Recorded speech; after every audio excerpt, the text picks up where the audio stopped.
Assalamualaikum dan selamat malam. Okey, hari ini video saya kali ini bukanlah untuk unboxing ataupun review apa-apa barang. Cuma video saya pada hari ini adalah untuk perkongsian mengenai saya adalah merupakan bekas pesakit COVID-19. Saya pun tak dapat nak elak daripada juga dijangkiti COVID-19 ini. So virus Omicron ya. So saya akan kongsikan pengalaman, langkah-langkah punca atau apa gejala yang saya hadapi semasa dijangkiti virus inilah. Okey, so sebelum saya teruskan cerita atau pengalaman saya sebagai salah seorang pesakit COVID, saya minta maaf dulu kerana saya rakam video ini tidak menggunakan muka ataupun tidak rakam muka. Saya hanya menggunakan pergerakan tangan kerana saya masih tidak berapa sihat dan tak berapa nak bersedia untuk rakam muka lah. Okey, so saya teruskan dengan pengalaman ataupun cerita saya, kisah saya sebagai pesakit COVID ini. Okey, saya mula terkesan pada tarikh 3 hari bulan 3 2022, iaitu minggu lepas.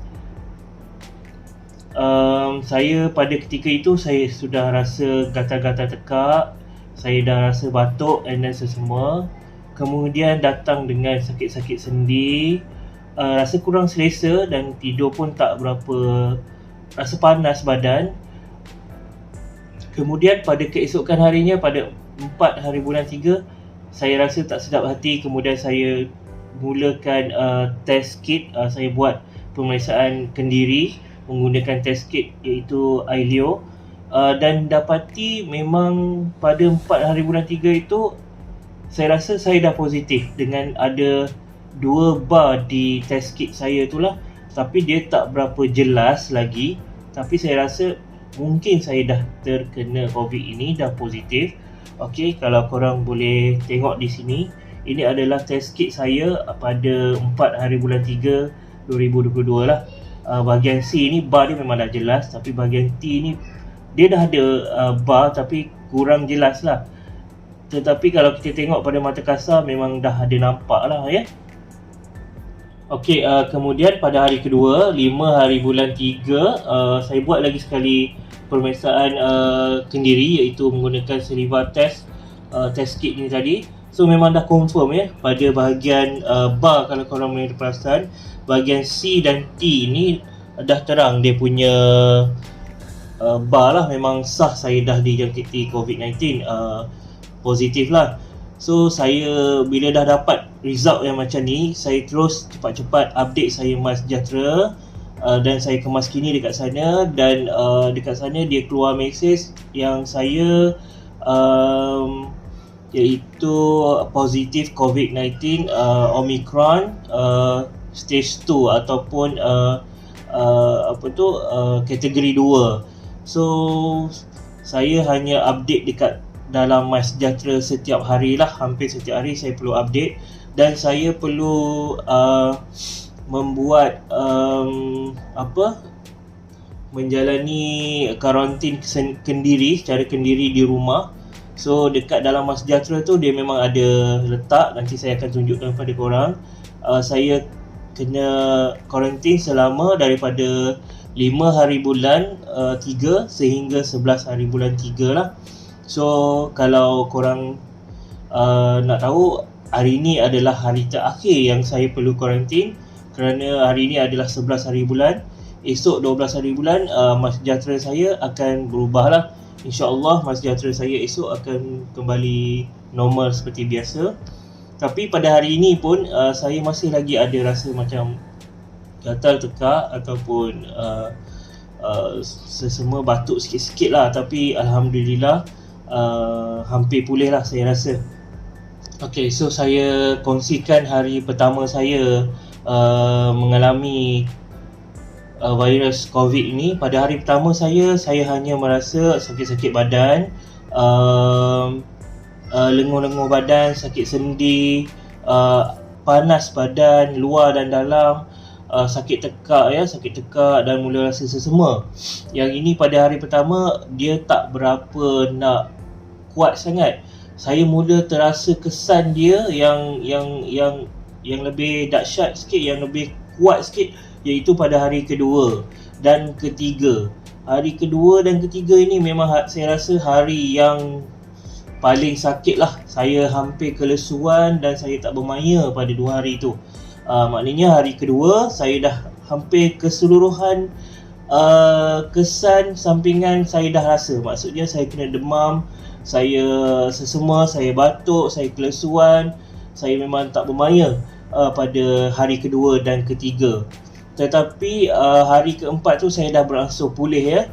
Tapi apa yang saya buat di rumah selama saya kuarantin diri, saya akan bagi tahu sekejap lagi.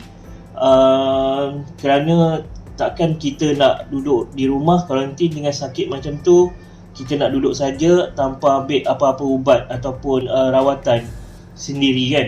So saya dengan wife saya ikhtiar ambil apa-apa ubat sebagai untuk apa orang kata, defend diri kita lah, untuk langkah kita nak elakkan COVID ni merebak lagi teruk kan. So yang ini saya akan kongsikan apa sedikit ubat yang masih ada dalam simpanan saya lah. Okay, so inilah dia ubat-ubat yang saya nak share ataupun saya nak tunjuk lah. Ketika saya, isteri saya dan beberapa orang anak saya yang juga positif COVID, seperti korang nampak ni memang banyak obat yang masih ada dekat dalam ni, yang sebahagian yang masih ada lah. So yang ini kami sempat dapatkan daripada farmasi ataupun klinik yang berhampiran sebelum kami kena kuarantinkan diri lah. So yang ini kami ada ubat sakit tekak. Okey, yang ini ubat demam ataupun tahan sakit. Okey, Panadol tak terlepas juga, Panadol antifas dan Panadol Extend pun ada tapi dah habis. Yang itu memang saya makan lah. Kemudian Vic, ini Vic lah untuk anak ataupun isteri saya. Saya lebih sukakan gunakan inhaler ni lah, Vic ni bila sesama yang kuat ya. Kalau malam nak tidur memang ada kat sebelah saya lah, sebab malam tak boleh nak tidur kalau tak ada ni, sebab sesama yang terlalu kuat kan. Okey. So minyak cakapak bila sakit kepala, memang sakit kepala sangat. Saya bukan nak promote semua ubat ni. Ini cuma sebagai alternatif ataupun inisiatif saya lah, untuk nak kawal COVID ni kan, nak bagi kesihatan kita kembali pulih seperti biasa. Ini ubat sakit tekak rasanya, ubat batuk anak saya. Yang ini pula ubat kumur Arodex, kumur mulut kita. Ini ubat demam anak saya, Panadol anak saya.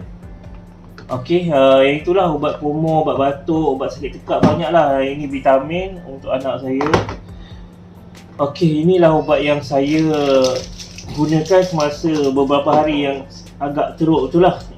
Tapi hari ni dah tak makan ubat dah okey. Cuma ada ambil sikit inhaler ni, ada dengan minyak cakapak dalam kepala. Okey, so itu saja ubat yang saya guna kalau ubat lah. Tapi saya guna juga inisiatif lain dengan minta bantuan ahli keluarga untuk dapatkan macam alternatif tradisional kan. Seperti kita tahu, air kelapa sangat mujarab untuk tubuh badan kita. So saya minta ahli keluarga saya cari air kelapa dan lemon. Saya amalkan untuk beberapa hari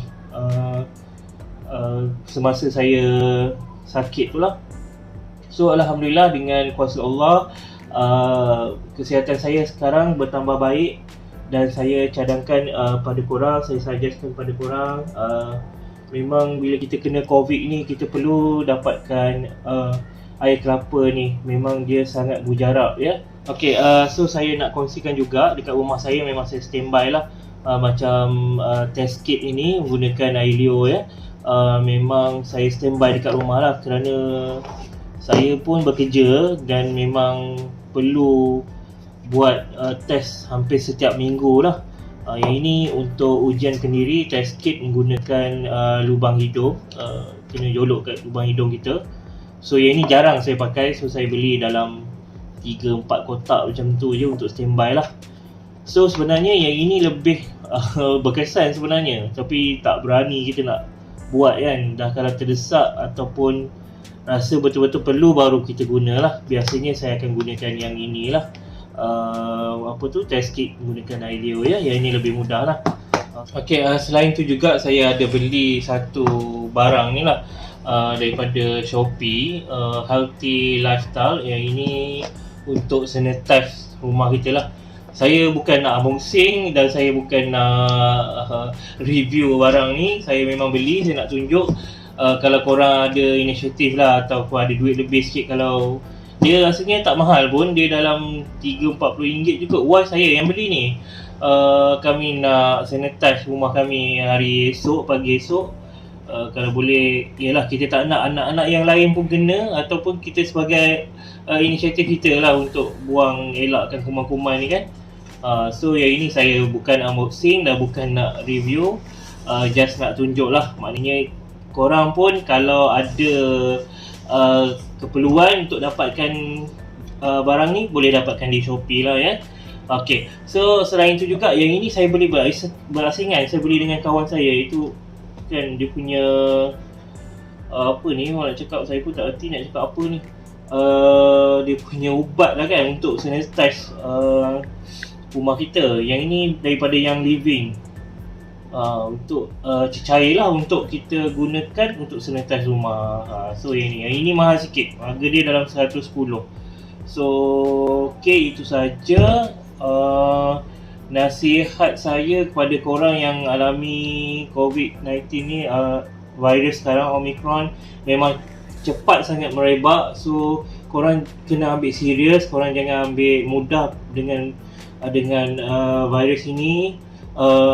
Kita elakkan daripada keluarga kita, orang-orang di sekeliling kita, kalau boleh jauhkan mereka lah daripada kena virus ni ya. Dan yang terakhir daripada saya, kalau korang terasa dijangkiti dengan COVID-19 ini, cepat-cepat dapatkan rawatan segera. Jangan ambil mudah ya perkara ni ya.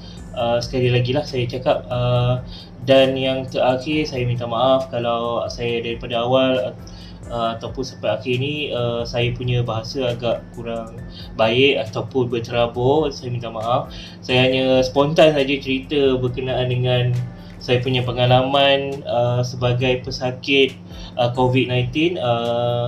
So saya harap korang semua dekat di luar sana yang menonton video ini, semuanya sihat sejahtera, dijauhkan segala penyakit yang ada di muka bumi ini, supaya Allah SWT elakkan kita daripada semua daripada apa jenis penyakit yang ada. Terima kasih daripada saya kerana tonton video saya ini. So semua itu saja. Take care dan stay safe.